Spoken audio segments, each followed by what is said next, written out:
بہت پرانی بات ہے، ایک بہت بڑے اور پرانے جنگل کے کنارے ایک لکڑہارا رہتا تھا۔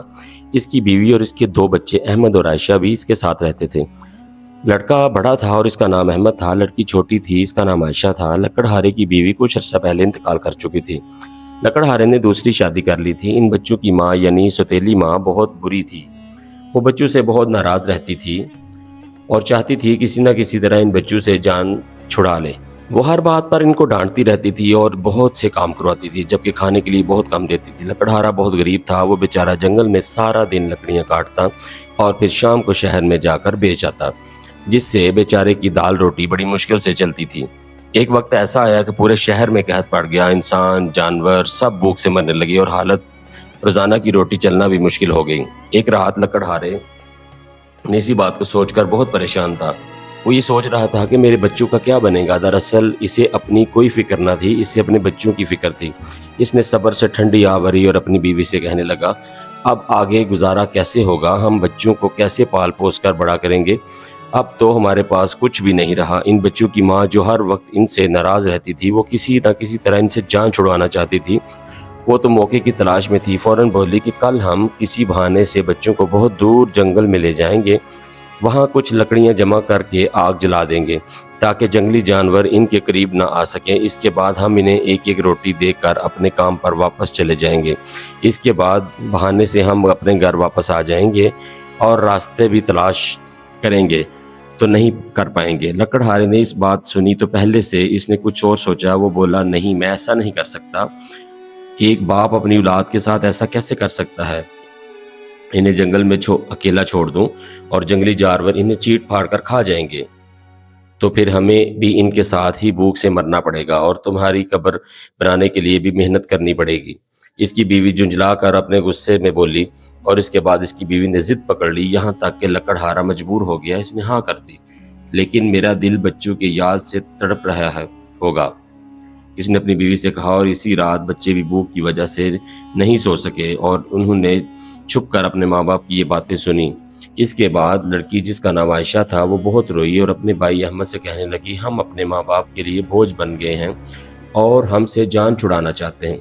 لڑکی کا بھائی احمد کہنے لگا، نہیں بہن، تو پریشان مت ہو، میں اس کے لیے کچھ نہ کچھ ضرور سوچوں گا۔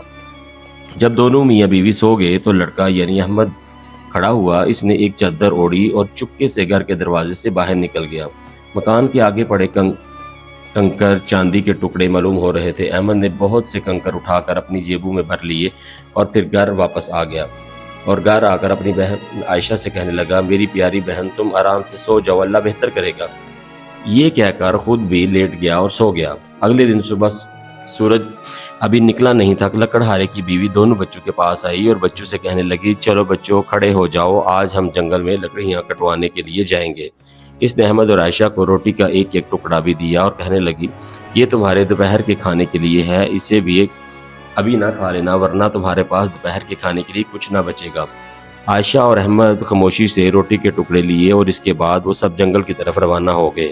تھوڑی دور چلنے کے بعد لڑکا یعنی احمد کھڑا ہو گیا اور مڑ کر اپنے مکان کی طرف دیکھنے لگا اور حرکت احمد بار بار کرتا رہا۔ لکڑہارے نے اپنے بیٹے کو ایسا کرتے ہوئے دیکھا تو اس نے بھی یہ پوچھا، احمد کیا کر رہے ہو بیٹا؟ تم پیچھے مڑ مڑ کر کیوں دیکھ رہے ہو؟ دھیان سے چلو بیٹا۔ احمد نے جواب دیا، میں اپنی بلی کے بچے کو دیکھ رہا ہوں جو ہمارے گھر کی چھت پر بیٹھا میری طرف دیکھ رہا ہے۔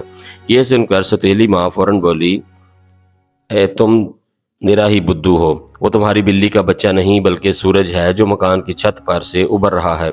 مگر احمد بلی کا بچہ نہیں دیکھ رہا تھا، وہ تو اپنی جیب سے کنکریاں نکال کر راستے میں گراتا ہوا جا رہا تھا اور راستے کو یاد کرنے کی کوشش کر رہا تھا۔ جب وہ جنگل کے بیچوں بیچ پہنچ گئے تو لکڑہارا کہنے لگا، میرے بچوں اب تم لکڑیاں جمع کرو، میں یہاں آگ لگا دوں گا۔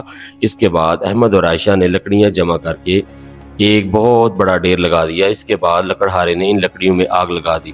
جب آگ بھڑکنے لگی تو لکڑہارا اور اس کی بیوی بولی، اب تم اس آگ کے قریب بیٹھ جاؤ، ہم لکڑیاں کٹوانے جنگل میں جاتے ہیں، جب وہ کام سے فارغ ہو جائیں گے تو تمہیں اپنے ساتھ گھر لے جائیں گے۔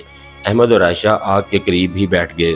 دوپہر کی روٹی کھا کر دونوں نے سکون کا سانس لیا۔ انہیں کلہاڑی کی آواز مسلسل سنائی دیتی رہی اور یہ سن کر بہت خوش تھے اور مطمئن تھے کہ ان کا باپ یہی ہے، مگر حقیقت میں وہ کلہاڑی کی آواز نہیں بلکہ ہوا کے چلنے سے درختوں کی شاخیں آپس میں ٹکرا رہی تھی۔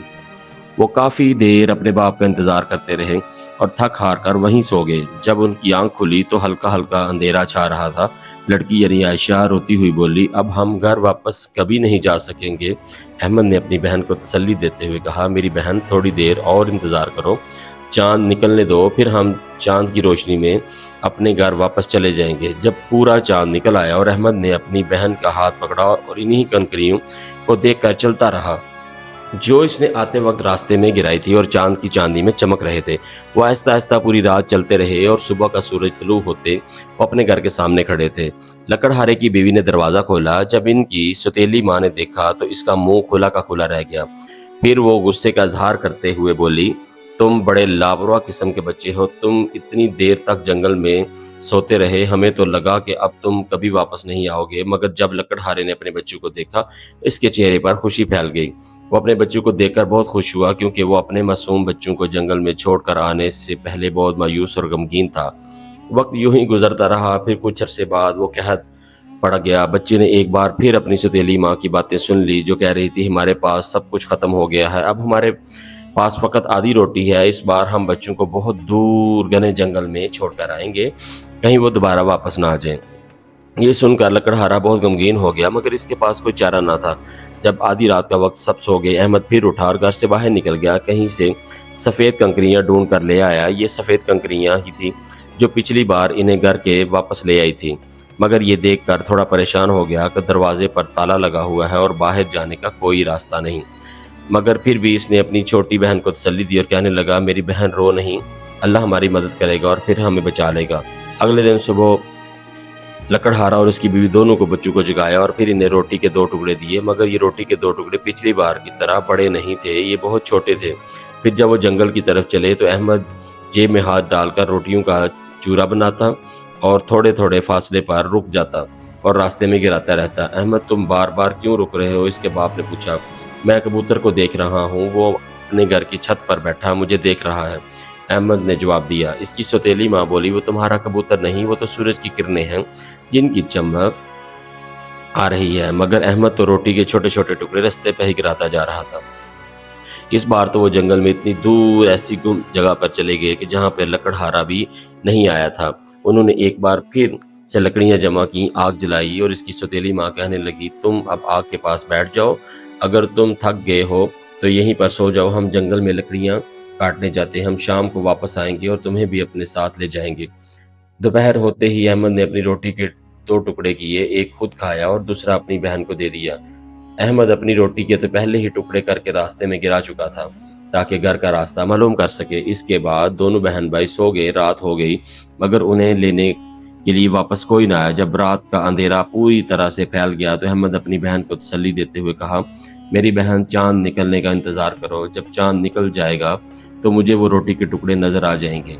جب چاند نکلا تو انہیں روٹی کا کوئی ٹکڑا دکھائی نہ دیا۔ دراصل وہ روٹی کے ٹکڑے چڑیا اٹھا کر لے گئی تھی۔ مگر احمد نے اپنی بہن سے پھر بھی کہا، میری بہن، فکر نہ کرو، ہم راستہ تلاش کر لیں گے۔ اس کے بعد وہ پوری رات اگلا پورا دن جنگل میں ٹکراتے پھرتے رہے، مگر انہیں کہیں جنگل سے نکلنے کا راستہ نہ ملا۔ بھوک پیاس نے ان کا برا حال کر دیا۔ انہوں نے چند بلوں کے علاوہ کچھ نہ کھایا تھا اور یہ بیلیں بھی انہیں ایک بیری کے نیچے سے ملی تھیں۔ تھک ہار کر وہ ایک جھاڑی میں بیٹھ گئے اور بیٹھتے ہی سو گئے۔ اب اگلے دن ان کی حالت بہت بری ہو چکی تھی۔ وہ سوچنے لگے، آج بھی نہیں کھانے کو کچھ ملا، مگر وہ بھوک سے مر جائیں گے۔ دوپہر کے وقت ابھی انہیں ایک پرندہ دکھائی دیا جو درخت کی شاخ پر بیٹھا بڑی سریلی آواز میں گانا گا رہا تھا۔ اس کا رنگ بالکل سفید تھا اور وہ بہت سریلی آواز میں گانا گا رہا تھا، اتنا سریلا آواز کہ احمد اور عائشہ رک کر اس کی آواز سننے لگے۔ پھر وہ پرندہ پھڑپھڑاتا ہوا اڑنے لگا اور دونوں بہن بھائی اس کے پیچھے چلنے لگے۔ ایسا معلوم ہوتا تھا جیسے وہ انہیں اپنے پیچھے چلنے کے لیے کہہ رہا ہو۔ پھر وہ چلتے چلتے ایک چھوٹے سے مکان کے پاس پہنچ گئے۔ جب وہ قریب پہنچے تو وہ دیکھ کر حیران رہ گئے کہ وہ مکان ڈبل روٹی سے بنا ہوا تھا، کیونکہ اس کی چھت پر بھی روٹی سے بنی ہوئی تھی۔ احمد نے یہ دیکھا تو خوشی سے اچھل پڑا اور کہنے لگا، اب ہم اپنی ساری زندگی یہیں پر گزار دیں گے اور ہم بغیر محنت کیے اپنا پیٹ بھی بھر سکتے ہیں۔ یہ کہہ کر احمد نے تھوڑی سی چھت توڑ لی تاکہ دیکھ سکے کہ وہ سچ میں روٹی ہے یا کچھ اور۔ عائشہ نے کھڑکی کے پاس جا کر تھوڑی سی کھڑکی توڑ کر اپنے منہ میں ڈال لی۔ اس کے بعد انہیں ایک لرزتی ہوئی آواز سنائی دی اور کوئی کہہ رہا تھا، یہ کون شیطان میرا چھوٹا سا مکان۔ اس پر بچوں نے جواب دیا، جہان ماں، یہ بچوں کی غریبوں کی مجبوریوں کی ہے اور یہ روٹی کھانے میں مصروف ہو گئے۔ اس کے بعد دروازہ کھلا اور ایک بہت بوڑھی اور کمزور عورت جس کی کمر جھکی ہوئی تھی اپنی لاٹھی ٹیکتی ہوئی گھر سے باہر نکلی۔ بچے ایسے دیکھ کر اس قدر خوف زدہ ہوئے کہ ان سے ہاتھ سے روٹی چھوٹ گئی، زمین پر گر گئی، اور یہ دیکھ کر بوڑھی عورت کہنے لگی، اے پیارے بچوں، ڈرو نہیں، اندر آ جاؤ، میں تمہیں بہت ساری چیزیں کھانے کے لیے دوں گی۔ وہ بڑے پیار سے بچوں کو اندر لے گئے اور اس نے بہت سارے مختلف قسم کی چیزیں بچوں کو لا کر دیں، جو احمد اور عائشہ دونوں بہن بھائیوں نے خوب مزے سے کھائیں۔ اور اس کے بعد بوڑھی عورت نے انہیں سونے کے لیے 2 چھوٹے چھوٹے خوبصورت سے پلنگ دیے، جن پر سفید چادریں بچھی ہوئی تھیں۔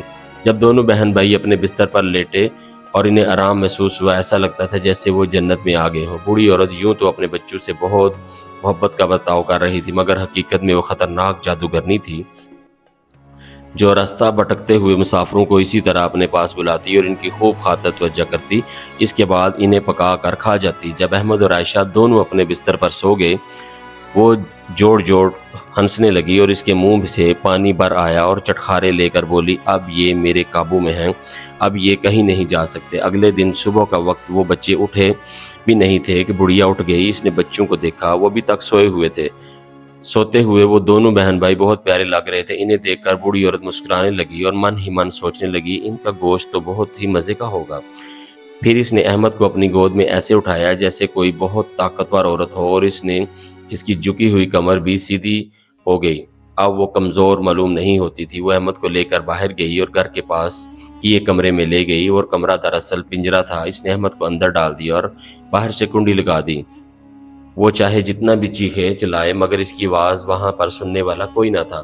اب بوڑھی عورت کمرے میں واپس آئی اور عائشہ کو بھی سویا ہوا دیکھا۔ اس نے یہ نہیں پتا تھا کہ اس کا بھائی اس کے پاس نہیں۔ بڑھیا عائشہ کو جھنجھوڑا۔ عائشہ ڈر کر اٹھی اور حیرانی سے بوڑھی عورت کی طرف دیکھنے لگی، جس کی آنکھوں میں محبت کی بجائے غصہ تھا۔ اس نے غصے میں کہا، اٹھ جا جاہل لڑکی، چل پانی لے کر آ اور اپنے بھائی کے لیے کچھ پکا دے، جب وہ کھا کر خوب موٹا ہو جائے گا تو اسے کھا جاؤں گی۔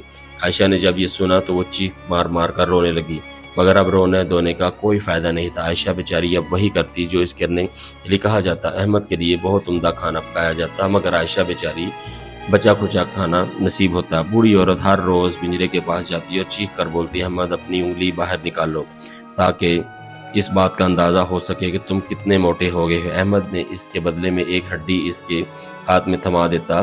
بوڑھی عورت جادوگرنی، جس کی نظر بہت کمزور تھی، وہ یہ نہیں دیکھ پاتی کہ اس کی انگلی ہے یا کچھ اور۔ وہ روزانہ اس ہڈی کو پکڑ کر دیکھتی تو پریشان ہو جاتی، کیا بات ہے، میں روزانہ اسے اتنا عمدہ کھانا کھلاتی ہوں، پھر بھی یہ موٹا کیوں نہیں ہو رہا۔ اسی طرح 4 ہفتے گزر گئے۔ اب بوڑھی عورت کے لیے صبر کرنا مشکل ہو گیا۔ وہ کہنے لگی کہ اب کچھ بھی ہو جائے اس لڑکے کو کھا جاؤں گی۔ اس نے عائشہ کو آواز دی، اے لڑکی، پانی لے کر آؤ، احمد چاہے موٹا ہو یا پتلا، میں کل صبح اسے پکا کر کھا جاؤں گی۔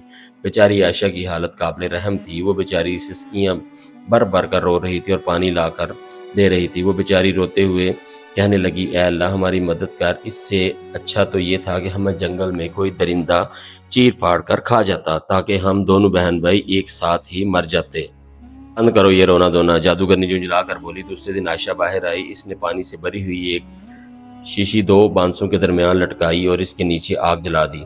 بوڑھی عورت کہنے لگی، پہلے ہم اسے بھونیں گے، میں نے تندور تیار کر لیا ہے اور آٹا بھی بنا لیا ہے۔ پھر اس کے بعد اس نے عائشہ کو تندور کی طرف دھکا دیا، جس میں آگ کے شعلے بھڑک رہے تھے، اور بوڑھی عورت نے عائشہ سے کہا، جا کر دیکھ تندور گرم ہو گیا تاکہ میں روٹیاں پکا سکوں۔ دراصل وہ بوڑھی عورت عائشہ کو اس لیے تندور کے پاس بھیج رہی تھی تاکہ اسے دھکا دے کر تندور میں گرا دے اور اسے بھی پکا کر کھا جائے، مگر عائشہ نے اس کی چالاکی کو سمجھ گئی۔ اس نے بے خبر بنتے ہوئے کہا، مگر مجھے تو یہ دیکھنا نہیں آتا کہ تندور گرم ہوا کہ نہیں، میں کیسے دیکھوں؟ اس کے بعد بوڑھی عورت کہنے لگی، ایک کامچور لڑکی، اس تندور کا منہ اتنا بڑا ہے کہ میں اپنا سر بھی اس کے اندر ڈال سکوں۔ یہ کہہ کر بوڑھی جادوگرنی نے اپنا سر تندور کے اندر کیا اور عائشہ نے اسے پیچھے سے تندور کے اندر دھکیل دیا اور لوہے کی ایک ڈھکن اس تندور کا منہ بند کر دیا۔ بڑھیا کی خوفناک چیخوں نے پورا جنگل گونج اٹھا۔ وہ بری طرح سے چیخ رہی تھی۔ ایک بار تو عائشہ بھی اس کی چیخوں سن کر ڈر گئی، مگر اس نے اپنے کانوں میں انگلیاں ٹھوس لی اور بھاگتی ہوئی اس طرف آئی جہاں پر اس کا بھائی احمد قید تھا۔ اس نے پنجرے کا دروازہ کھولا اور چیخ کر بولی، احمد احمد، ہم آزاد ہو گئے۔ بوڑھی عورت جل کر مر گئی۔ پنجرے کا دروازہ کھولتے ہی احمد ایسے باہر آیا جیسے کوئی پرندہ پنجرے سے باہر نکلتا ہے۔ دونوں بہن بھائی خوشی سے اچھلنے لگے۔ اب انہیں جنگل میں کسی کا ڈر نہیں تھا۔